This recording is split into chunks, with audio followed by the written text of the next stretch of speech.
C'est parti pour la 4e édition de la conférence internationale des conquérants vainqueurs organisée par le Centre international d'évangélisation Mission intérieure africaine. Et pour cette année, le thème est « Déterrez vos talents, reconstruisez votre monde et allez de conquête en conquête ». La cérémonie d'ouverture pour vous.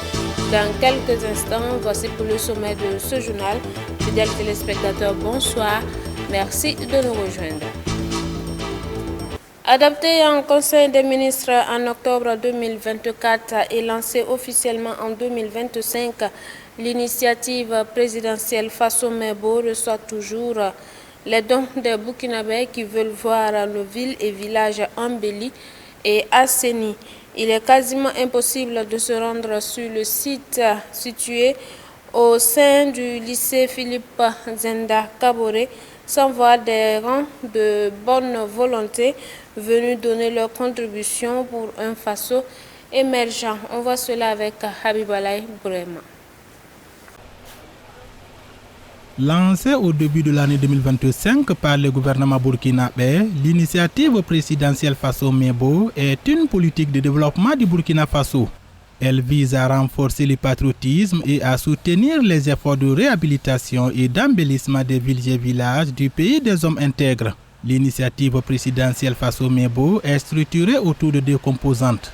La première concerne la construction d'infrastructures routières par des brigades de la route à des coûts moins élevés. La deuxième composante, quant à elle, fait référence à l'aménagement et à l'embellissement urbain à travers la construction de logements décents, l'assainissement et la création d'espaces publics verts. C'est une initiative qui a convaincu les Burkinabés qui se bousculent chaque jour sur le site qui accueille l'initiative pour donner leur contribution. Dans la matinée de ce jeudi 30 octobre, l'association des retraités de la Sonabel, ARSO, et une équipe de l'école supérieure des travaux publics de Ouagadougou, STPO, sont allés donner leur contribution. Nous sommes contents d'être là ce matin, en tout cas à Faso Mebo, pour pouvoir contribuer à l'effort de patriotisme que nous voyons tous les jours de la part de Faso Mebo. Nous voyons les réalisations pour pouvoir embellir les villes. Et nous avons constaté à Ouaga où nous sommes que tout le centre-ville en tout cas est embelli. Donc nous les anciens, nous ne pouvons pas rester en retrait. C'est pourquoi nous avons convenu avec tous les membres de l'association de faire des cotisations pour pouvoir offrir ce matin 10 tonnes de ciment. Et plus concrètement, nous avons apporté 5 tonnes de ciment et 40 tonnes d'agrégats pour permettre vraiment à l'initiative, en tout cas de mener à bien, de contribuer à mener à bien leurs activités. Et aussi, nous apportons notre appui technique pour vraiment contribuer à l'avancement des travaux. Nous qui évoluons dans le domaine de la formation, de la recherche et de l'innovation, et nous nous mettons à disposition de Faso Mebo pour les sollicitations futures, pour encadrer, pour une formation continue des techniciens de Faso Mebo dans toutes les activités.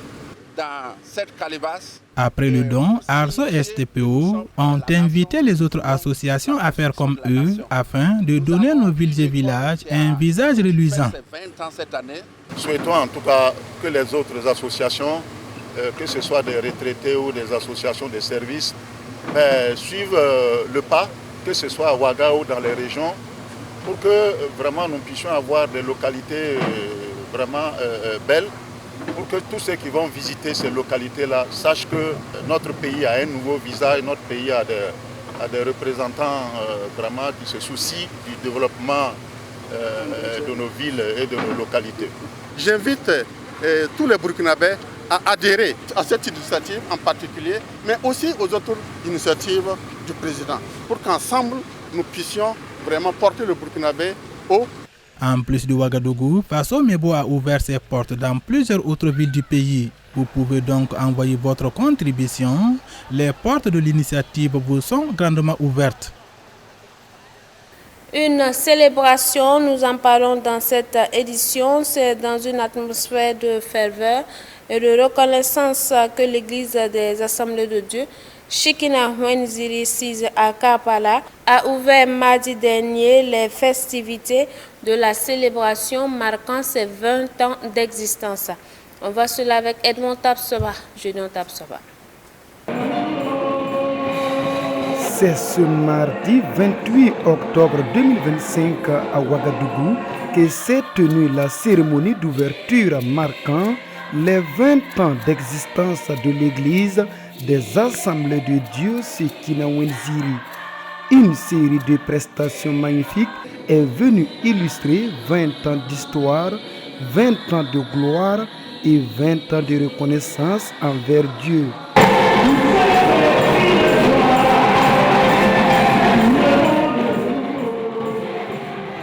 Le top départ de cette célébration a été donné par le révérend Dr Zaka Kampore, président du conseil régional de Ouagadougou et orateur du jour. Ce soir, en tant que président régional de Ouagadougou, je a ouvert la cérémonie d'action de grâce de l'Église des Assemblées de Dieu Shekina Wenziri.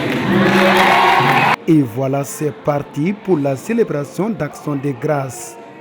2 décennies de fidélité divine pour l'église Shekina Wenziri.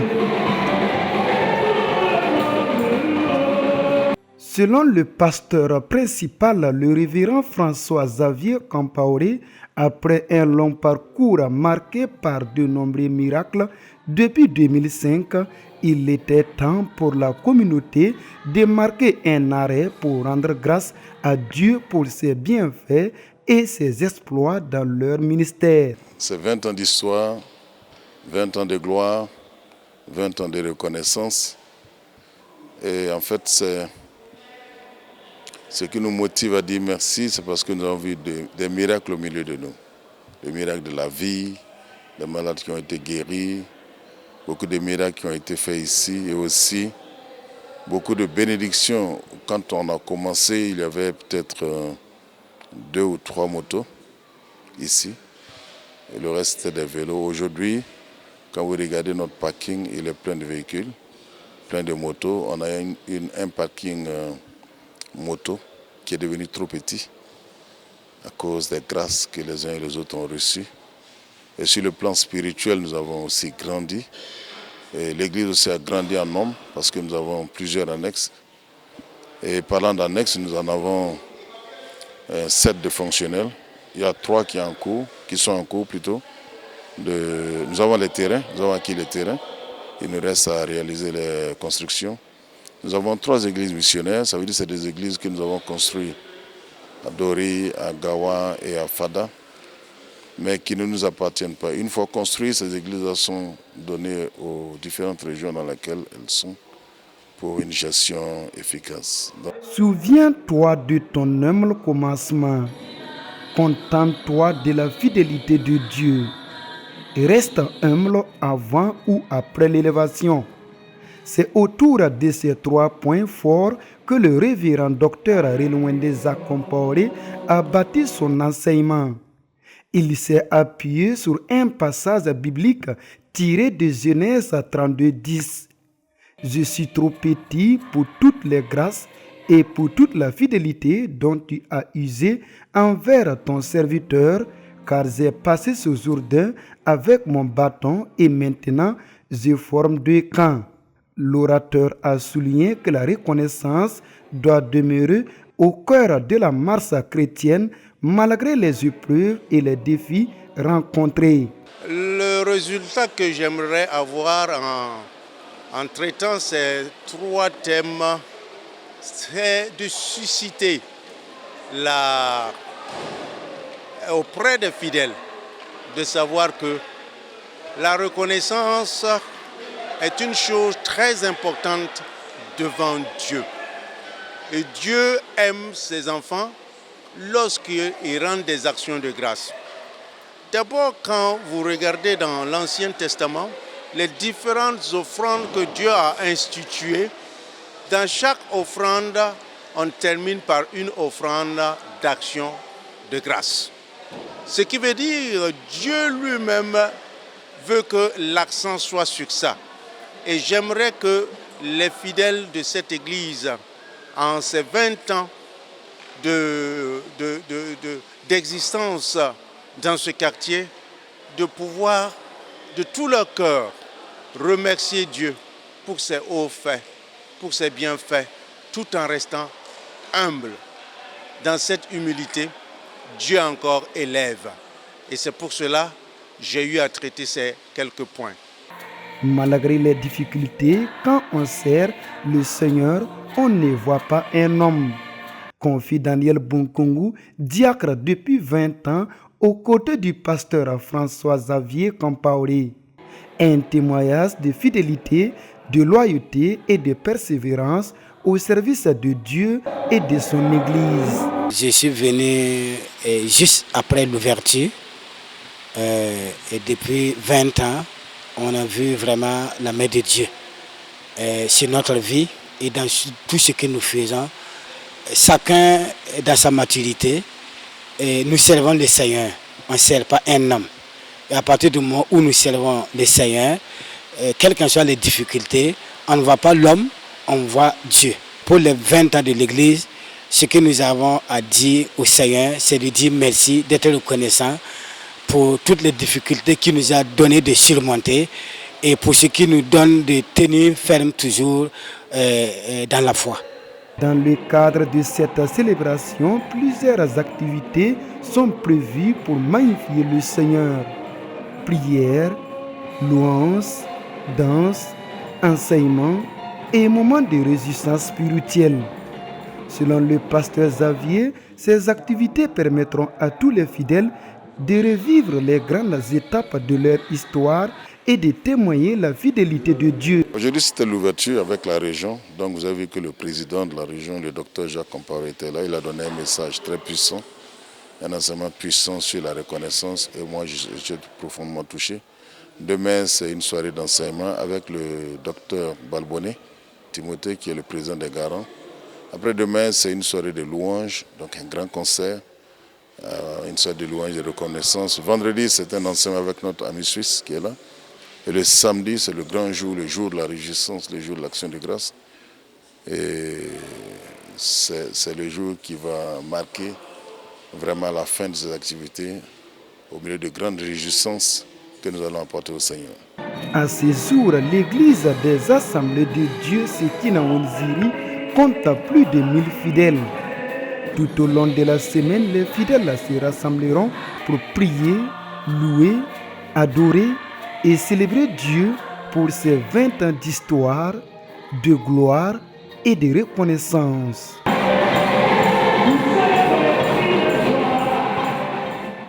Déterrez vos talents, reconstruisez votre monde et allez de conquête en conquête.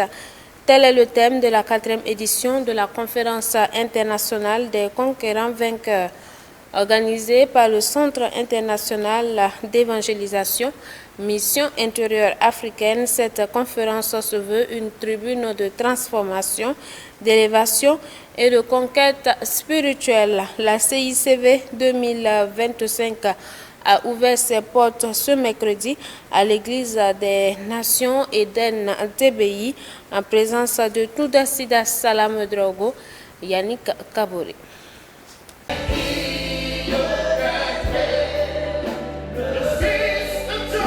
Cette conférence internationale des conquérants vainqueurs 2025 entend transformer des vies pour impacter le monde. La 4e édition qui démarre ce 29 octobre 2025 sous le thème « Déterrez vos talents, reconstruisez votre monde et allez de conquête en conquête » est un rendez-vous pour dénicher les secrets afin de triompher des incessantes batailles qui se dressent devant l'Église.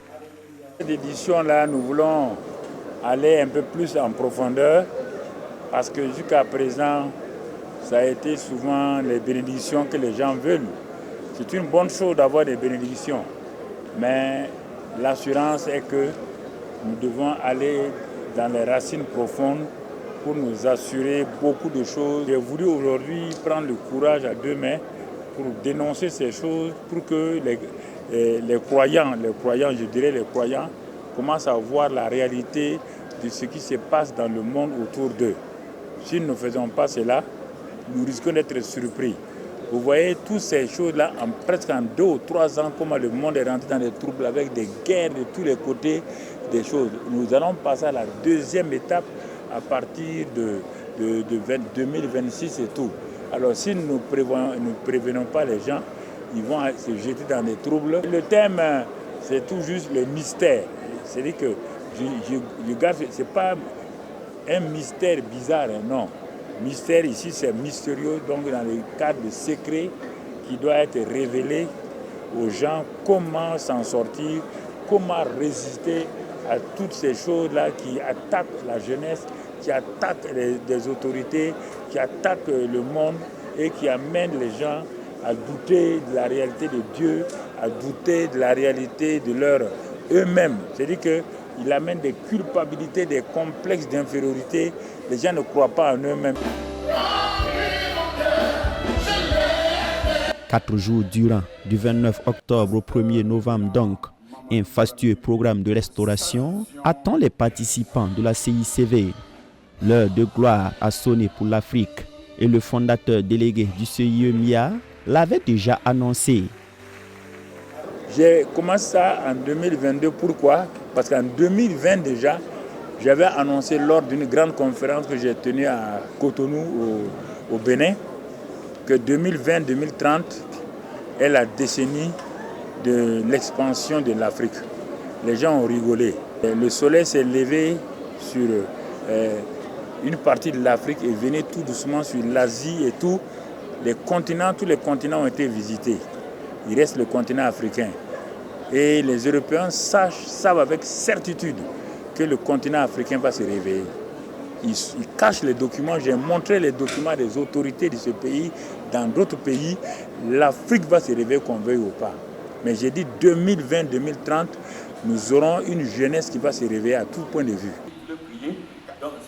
Le message d'ouverture livré par le pasteur Mamadou Philippe Karambiri a porté sur le thème « Le mystère du combat spirituel dans la vie du conquérant vainqueur ». Des milliers de participants issus de 17 pays du monde sont déjà présents à l'ouverture de ce programme d'envergure qui est suivi dans environ 195 pays dans le monde par le truchement de la télé et des canaux numériques. Et voilà qui met fin à cette édition et nous souhaitons un très joyeux anniversaire à tous ceux qui célèbrent 1 an de plus en ce jour. Demeurez bénis en Christ Jésus. Yannick Kaboré a réalisé cette édition.